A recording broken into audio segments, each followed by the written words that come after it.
Hey, Jason, it's Joe Shad. Welcome to South Florida. Appreciate it. Good to see you, man.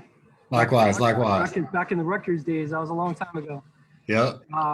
Crossing paths again. Happy to see you down here.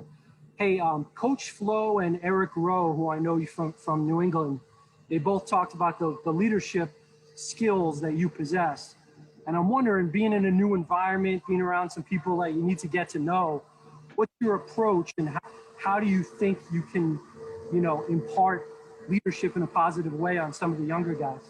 Yeah, I think it's natural. I think what you said to begin with is the first and foremost. It's important just to get to know guys. I think part of leadership is listening and serving, and you can't know how to do that until you get to know the guys around you. So this is a really good time for myself to be down here, get to know the guys in the locker room, get to know not only them, but the support staff, the people in the cafeteria, just everybody in the building. It helps to build comfort when you're walking around and you know someone's name, you know who to request, you know who to ask what, and that's kind of all a whirlwind right now. And for me, I've had to do it twice. I guess 3 times. Started in Tennessee, then had to do it in Cleveland, and doing it in New England, and now here in Miami. So just getting acclimated, getting to know guys, and I think as the days develop into weeks, months, you start to get a feel for what the team needs. You get to know a guy. You can learn a little bit about his own personal journey, his battles, and you can help him not only on the field but in life as well. Because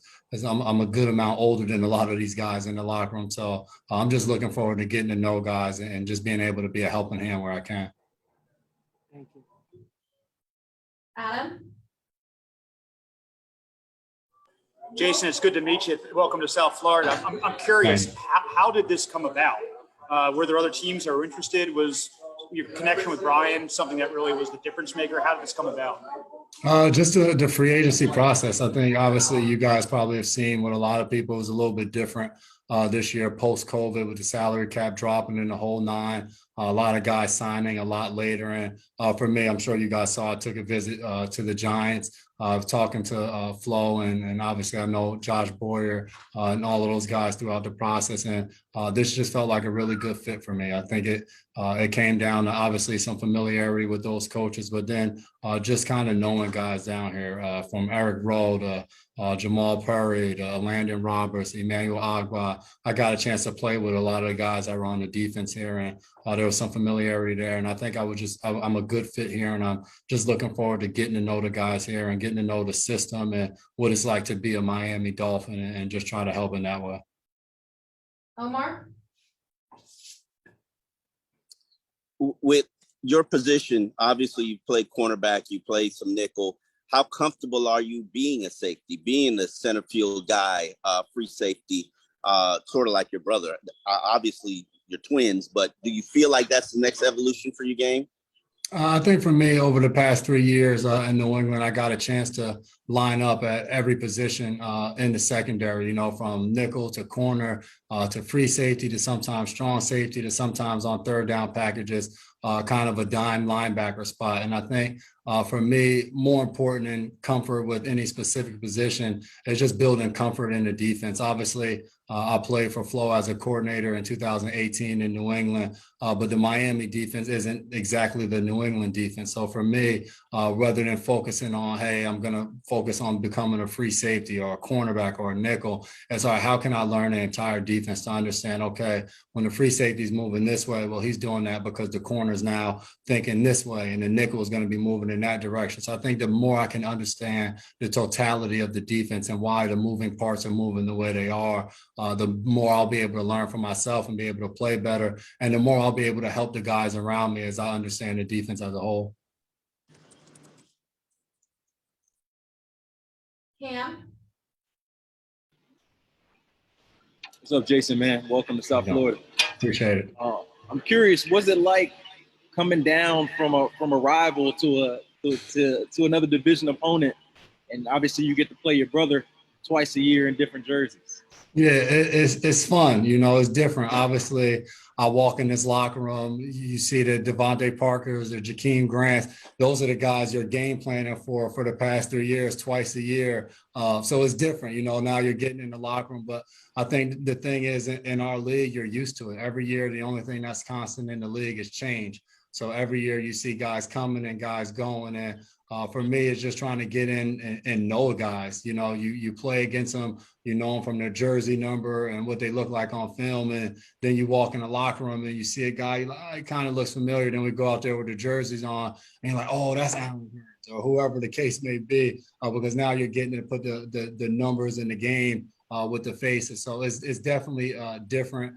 Dev's already talking trash to me about the week 1 matchup. So I want to come here. I want to have fun, and I want to just help this team win football games. I was going to ask that. Do y'all have any anything in stake? You know, any early bets on that week 1 matchup? You know, loser got to watch. Nothing too early, but I told him the family's going to already be more on my side, because who wouldn't want to come down here and visit rather than going up to the snow where he's at and visiting. Thanks. Hal. Hi, Jason. As you were talking at the very start to Joe's question about leadership, it struck me that you sounded a little bit like Brian Flores. And I couldn't help but wonder if whenever your playing days may end, and I'm not rushing you out the door, so don't get the wrong idea, but whenever that time comes, do you possibly see coaching in your future because you are such a well-known leader? I would love to. I have young kids. I would love to coach them one day. I don't know if my wife's going to be on board with me staying at the facility till the early morning hours, game planning and getting ready for the upcoming opponent. But obviously, I have a deep love for this game and a passion for it, and also a passion for helping people. So my wife taught me early on in our college days, never say never. So you don't know what the future holds, but I can't envision myself coaching at a high level right now. Joe. Jason, I know that you have a very positive relationship with Coach Flo. Can you kind of fill us in on what it is that you believe makes him a unique person? Well, I got a chance to be around Flo in 2018, and then obviously my brother's played for him for a lot longer. So he's talked to me about Flo. I knew who Flo was going in. And for me, just getting to know him, and he's genuine. And I think that as a player, when you have a coach and you have somebody that's always genuine, that they do what they say and they mean what they say, it goes a long way. I think as players, things aren't always going to go the way we want them personally, whether it's playing time, whatever decision it may be, whether what defense you run or offensive play you call, or how the rotations work. But I think if you have a guy that's honest and is consistent, you can respect it, and you can really give your all and be willing to play for him. And that was the vibe I got from Flo in 2018. And it was a joy to play on his defense and be able to go in there and contribute. And I'm looking forward to now getting to know him as a head coach and being able to see how it all goes. Omar. I want to ask you, with such a young roster, especially one on defense that needs a leader to step up, how weird is it to be the new guy who's going to have to step in and kind of be one of the more vocal guys and vocal leaders? I haven't even really thought that far into it. You know, I feel like every situation is different. You know, I had a chance when I left Tennessee to join a roster in Cleveland with miamyoo. I think he was in his second year at the time. And that roster, I mean, they all called me Uncle Mac. That's how much older I was than a lot of the guys in the locker room, man.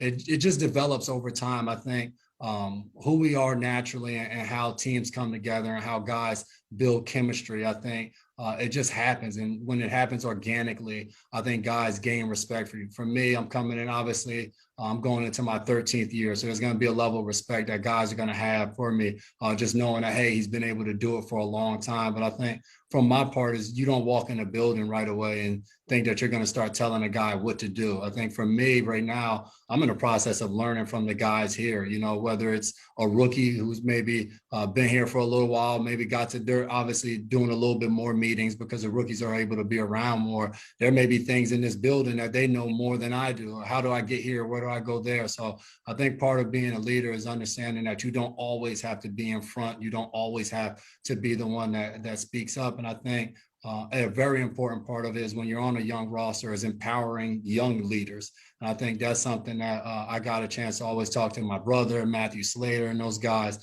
being in New England the past 3 years, as being an older guy. When you talk about legacy and passing it on, what are the young guys on the team that you're trying to build those leadership qualities in that you see to try to push them to become more vocal or really step into that leadership role, because you want to see them progress and start to build on their careers the same way that those were older guys when I was a young guy in the league that were helping me progress and get to where I am today.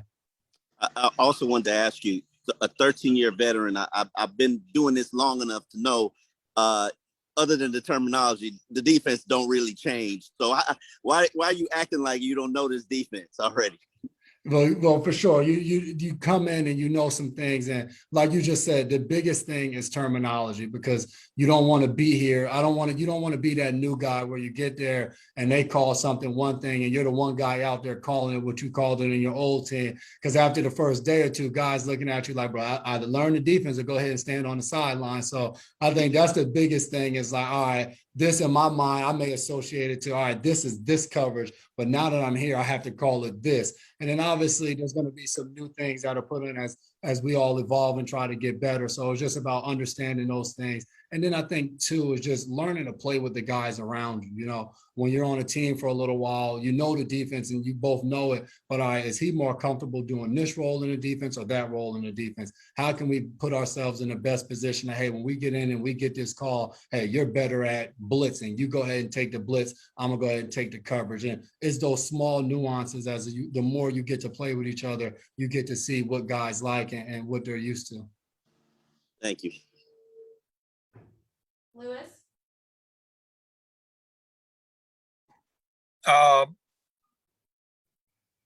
Hey, welcome to Miami. I was going to go along those lines too. I saw you out on the field today a lot, talking to those kind of guys, like young guys, a lot. So are you telling them, or are they telling you in this case in particular? Because like Omar said, I'm sure you know this defense pretty well. Ongoing conversations. I mean, we could be talking about what we're doing for dinner, what are the weekend plans. I think it's all about getting to know guys. So it's an ongoing conversation. I may be asking them a question. I may be explaining to them. I think one thing as an older guy, you learn your stories can become valuable. And for a lot of things that guys are going through or questions they may have, I might not have gone through it, but throughout these 13 years, I might have heard 3 different guys who had a similar story that you get to share. So a lot of times I'm talking to guys, I'm telling the story, either something I experienced or something secondhand that I learned from somebody else. So I think this time, especially when you get a chance, like you guys mentioned, me in year 13, I'm an old guy. You don't know how much longer you're going to play. That camaraderie, those conversations, those relationships you build are the things that you're going to miss most. So you try to take advantage of that as much as possible.